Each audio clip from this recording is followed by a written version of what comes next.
There has always existed a body of knowledge so refined, so precise, and so transformative that it could not be offered openly to the masses without distortion or danger.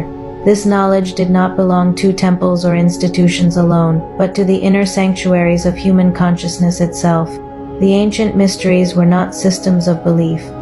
They were systems of initiation. They did not ask for faith, they required transformation. And across civilizations, from Egypt to Greece to Alexandria and beyond, these mysteries trained the mind, purified the soul, and aligned the human being with divine law. What many fail to understand is that the mysteries were never about escaping the world. They were about learning how to meet life intelligently, ethically, and consciously. The initiates of these schools were not removed from society, they were its architects. Through philosophy, science, mathematics, ethics, art, and metaphysics, the mystery traditions shaped civilizations by teaching individuals how to reason clearly, perceive truth beyond appearances, and act in harmony with universal principles. Where reason was cultivated, wisdom could arise, and where wisdom ruled, inconsistency could not survive. The brilliance of the ancient world did not lie in predicting every future event, but in cultivating minds capable of responding to any event.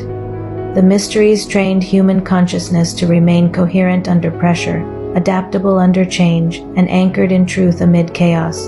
This is why their influence echoes through time, even when their temples were destroyed and their teachings forced underground. The knowledge did not die, it moved into people.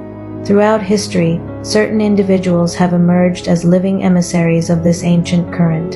They appear in moments of cultural tension, spiritual decline, or civilizational transition. They carry the imprint of the mysteries not because they claim authority, but because their very presence disrupts ignorance. And almost without exception, these figures are misunderstood, persecuted, or erased. One of the clearest examples is Hypatia of Alexandria. Hypatia was not merely a philosopher, she was a living bridge between the ancient pagan wisdom traditions and the emerging intellectual frameworks of late antiquity. Trained in mathematics, astronomy, and Neoplatonic philosophy, she taught openly, not as a priestess demanding devotion, but as a thinker cultivating clarity. Her mind threatened no one, yet her existence did, because she embodied a truth that could not be controlled. Hypatia demonstrated that philosophy was not opposed to spirituality, and that intellect did not negate reverence. She taught that understanding the laws of nature was a way of honoring the divine, not defying it. Her brilliance attracted students across religious and political lines, which made her dangerous in a time when dogma sought dominance. And so she was murdered not for her beliefs, but for her clarity. With her death, the Alexandrian school fell, and a chapter of the ancient mysteries closed outwardly, though its current remained alive. Beneath the surface of history, centuries later, another emissary appeared, cloaked not in academia but in mystery, Count Alessandro Cagliostro. To some, he was a charlatan. To others, a healer, alchemist, and reformer. What history often misses is that Cagliostro represented a recurring pattern, the initiate who cannot be categorized. He moved through courts and prisons alike, praised and condemned by the same societies that benefited from his presence. Cagliostro did not seek power through institutions. Instead, he challenged them by reviving esoteric knowledge that bypassed hierarchy altogether. His work in alchemy, healing, and Masonic reform was not about spectacle, it was about restoring the initiatory current that had been corrupted by politics and ego. The accusations against him followed a familiar script: fraud, deception, danger to public order. But beneath the noise, one truth remains: he threatened systems that relied on secrecy without wisdom. Then there is the most elusive figure of all, Comte de Saint-Germain, a man without an origin and without an end. He appeared across decades, unchanged by time, fluent in languages, versed in chemistry, music, history, diplomacy, and esoteric science. He advised kings, conversed with philosophers, and moved effortlessly between courts and continents. And yet no one could place him. Saint-Germain embodied the idea that the mysteries were not a relic of the past, but an active intelligence guiding humanity forward. He did not preach, he did not recruit. He appeared when necessary and vanished when his work was complete. Many believed him to be an alchemist, some a diplomat, others an immortal.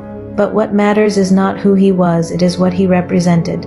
The continuity of ancient wisdom operating quietly behind the scenes of history. These figures, Hypatia, Cagliostro, Saint Germain, are not isolated anomalies. They are expressions of a single current moving through time. The mysteries do not belong to one culture, one religion, or one era. They resurface wherever humanity reaches a threshold and requires guidance beyond dogma. And often that guidance arrives not as doctrine, but as presence. This same current can be traced into the founding moments of modern nations. The shaping of ideals, the framing of constitutions, and the articulation of liberty were not accidents of politics alone. They were informed by esoteric philosophies that understood society as an extension of consciousness. When a nation is founded upon principle rather than force, it carries a different destiny, and those principles did not emerge spontaneously, they were transmitted. The mysteries teach that civilizations rise and fall according to their relationship with truth. When societies honor wisdom, they flourish. When they persecute it, decay follows. This is not punishment, it is law. Just as gravity governs matter, consciousness governs history. And the mysteries exist to align human awareness with those laws before suffering becomes the teacher. What is often misunderstood is that the mysteries were never meant to dominate the world. They were meant to seed it. Their emissaries do not rule openly because their function is subtler. They adjust trajectories. They introduce ideas before the world knows it needs them. And they leave behind traces, not instructions, but invitations. And here is where this becomes personal, because the mysteries are not confined to the past. They are not locked in old books or hidden orders. They awaken wherever an individual begins asking deeper questions, not about belief, but about being. When someone turns inward, refines perception, disciplines the mind, and aligns action with truth, the initiatory path opens again, not through ceremony, but through consciousness.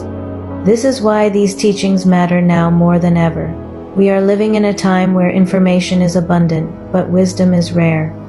Where identity is loud, but purpose is unclear.